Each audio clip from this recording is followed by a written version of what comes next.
iPod Touch 4th generation. Now here are some quick specs before we start. The Apple iPod Touch 4th generation was shipped with an Apple A4 silicon chip designed specifically by Apple. Now next up we have the following specs: 256 megabytes of RAM. We have the storage, like I mentioned, the Apple A4 single core 1 gigahertz chip, 3.5-inch Retina display, and it was released back in 2010. Hello guys, my name is Lil'X Tech. Welcome back to another video. Now today we're going to be checking out, like I said, the iPod Touch 4th generation. Now the reason why we're checking out this device in 2020 is to see the history of the iPod. If you look around, if you go around, you won't really see a bunch of these in a while, specifically the newer one, which is the 7th generation. And going around this device, I mean, it still had the old philosophy. I mean, it was released back in 2010. We had a pretty weak camera at the back, 0.3 megapixels. We still had the dock connector and the headphone jack. Checking out the other side, we had the volume rockers. And then at the top, we have the sleep wake button. Now, the reason why we're checking out this device is to show how much this device meant whenever it was released. As you can see, it's thin as it can be.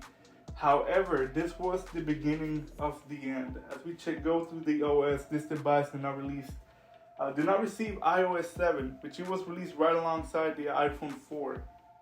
And checking out the About section, we do have the 8GB model. And the latest update is 6.1.6. That was the maxed out software. You couldn't update it past that. As I demonstrate here, we go to the update settings, and you will see that it is up to date, even though that is a pretty old firmware. Now, the reason why we're making this video again is to show how this device was the last one that actually pretty much sold. After this, iPod pretty much became irrelevant because everybody had iPhones. And nowadays, it is even more irrelevant now that we all stream music. The reason why you got an iPod Touch was to save your music, take it everywhere with you, games and whatnot. As you can see here, this is an early version of a multitasking. Now it looks so much different. With 256 megabytes of RAM, the apps didn't really hold in the background. As you can see, you hold down and you can just clear your multitasker. Now we just swipe up. Everybody knows how to do that. This is how they did it back then. As we hold down, we did not have Siri. We had voice control. And you could ask voice control to FaceTime. As you can see here, you can ask it to FaceTime. Which takes me to the next thing. This iPod Touch did ship with FaceTime and iMessage. Now, iMessage, you can only use it if you had Wi-Fi. So at the house, let's say your mom, your parents, whoever, your friend had an iPhone. So you can see here the iPhone 3GS. And they sent you a message. There we go. It would appear as an iMessage. Now, this was awesome. If let's say you were a kid back then and you needed to send your mom a message, you can send it to that. You could also FaceTime her. Even though FaceTime over cellular did take a while to be released, you could do FaceTime with other people.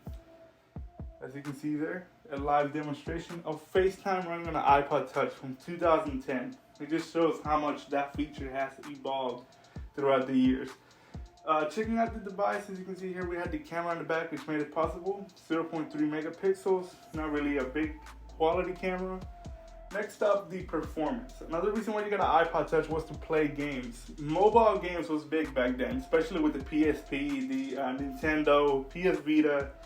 Everybody knows those. As you can see here, we have the same screen, the screen size as in the iPhone 3GS, not specifically the same screen. The one on the iPod Touch is actually a higher quality than the one in the 3GS. But however, you could pretty much play the same games. They both run the same version of iOS, 6.1.6, which was the latest one that they could support. Going through the games, so as you can see, the games work. However, they're pretty laggy and they do not support a whole bunch of games. I had pretty much to search for games to be able to play. But as you can see here, once we hit start, pretty much it does take a while, a little lag, but other than that, it's pretty smooth. I mean, I don't know why you would buy this device in 2020, but if you wanted to play games, you certainly could. Another reason, like I said, the iPod Touch was big was its music capability. Now, I don't have any music in this one, so we're going to switch over to the 3GS, which I mentioned is in the same software version, and it has the same music app to show you how that specifically worked. Now, as you can see here, back then you sync music from your computer to your iPod or iPhone, or you bought it through iTunes. We did have Spotify, we did have other music services, but this was the way you did it. As you can see here, the music player looks so much different from the phones nowadays, or even the iPods from nowadays, which we do have an iPod. It's the iPod Touch 7th generation, which I believe was just updated recently. As you can see here, we went to the home screen. That was our music controls. We couldn't seek in the lock screen. We couldn't skip, just sliding our fingers like we can now on the modern version. Now going back to the iPod, like I mentioned, this device it's just a classic. Nowadays you can just buy it to collect it, which is what I did. Now it was pretty capable whenever it was released at its time. You had a web browser. You had so much functionality. You could text, FaceTime. Just imagine that at a price of $199. Starting price of $199 whenever it was released. Now, why did they release it? Why did they make an iPod Touch?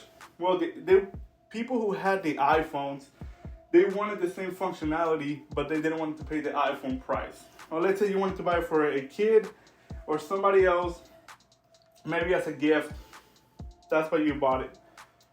At a cheaper price, you could run all the apps, all the music, same software pretty much, other than the call, which you could call for FaceTime. And you had third-party apps. Now, I did not have one growing up, but I have one now. I wish I could. This was released back when I was, I believe, in middle school. Everybody had it. It was awesome. It was revolutionary back then. And even still to this day, it looks great, as you can see from the back. Classic iPod Touch. And as we put it to sleep, if you haven't yet and you're maybe considering it, please subscribe. And I'll catch you guys on the next one.